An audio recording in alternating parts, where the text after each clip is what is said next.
ሰላም ሰላም ሰላም፣ ጤና ይስጥልኝ ውድና የተከበራችሁ የኔ ቤተሰቦች የምወዳችሁና የማከብራችሁ እንዴት ናችሁ? ደህና ናችሁ ወይ? እኔ በጣም ደህና ነኝ፣ እግዚአብሔር ይመስገን።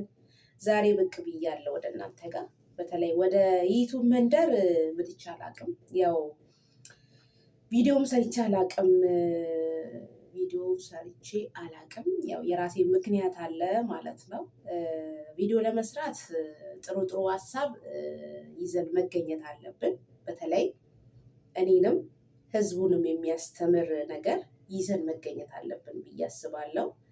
ቪዲዮ ያው ላለመስራት በጣም ፈልጌ ነበረ፣ ሀሳቦችም ስላልመጡልኝ እና ዛሬ ግን ናፍቃችሁኝ በቃ ብቅ አልኩኝ ወደ እናንተ ጋር እና እንዴት ናችሁልኝ? ደህና ናችሁ ወይ? ስራ እንዴት ነው? ጤንነት፣ መውጣት መግባት እንዴት ነው? ሁሉ ሰላም ነው አይደል? እኔ በጣም ደህና ነኝ።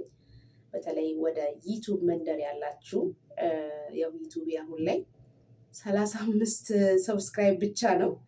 37 ሰብስክራይብ ብቻ ነው። አንደኛ ዩቱቤንም እንድታሳድጉ በጌታ ፍቅር አሳስባችኋለሁ። ሲቀጥል ደግሞ ዛሬ በዚህ አጋጣሚ አንድ ልነግራችሁ የፈለኩት ነገር አለ። ሰውን አትመኑ። ጓደኛም ይሁን ፍቅረኛችሁንም ይሁን በቃ ሰውን አትመኑ ባጭሩ ማለት ነው። እና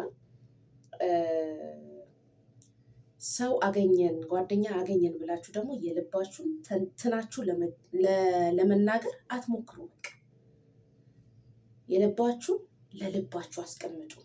ምክንያቱም በአንዴ ተተንትኖ አይወራም። ሰው አገኘን፣ ጓደኛ አገኘን፣ ፍቅረኛ አገኘን፣ ባል አገኘን እንደዚህ ገለመሌ በቃ ቆጠብ ማለት አለባችሁ። ቆጠብ ማለት አለባችሁ። ምክንያቱም ያ ሰው ከእናንተ ጋር ይቀጥል ከእናንተ ጋር አይቀጥል የምታውቁት ነገር የለም እና አንዳንዴ ሚስጥረኛ መሆን እጅግ መልካም ነው ብዬ አስባለሁ። ሚስጥረኛ መሆን በቃ እና ራሳችሁን ደግሞ ቆጠብ አድርጉ፣ ያዝ አድርጉ። ለምንም ነገር አትቸኩሉ። በቃ ሁሉም ነገር በጊዜው ስለሚደርስ ማለት ነው። እና ባጭሩ ሰውን አትመኑ። ማመንም ካለባችሁ እግዚአብሔርን እመኑ። እግዚአብሔርን በደንብ እመኑ። ምክንያቱም እግዚአብሔር አያሳፍርም። እንደ ሰው አይደለም። ይመጣል ይቀራል ምንለው አይደለም። እግዚአብሔር ታማኝ አምላክ ነው። እግዚአብሔርን እመኑ። ሰው በዚህ ጊዜ አይታመንም በነገራችን ላይ ማለት ነው። እና ራሳችሁን ከእንደዚህ አይነት ነገር ቆጠብ አድርጉ። በቃ ሙሉ በሙሉ ሰውን እንደኔ የምታምኑ ሰዎች ትጎዳላችሁ። ራሳችሁን ቆጠብ አድርጉ፣ ያዝ አድርጉ።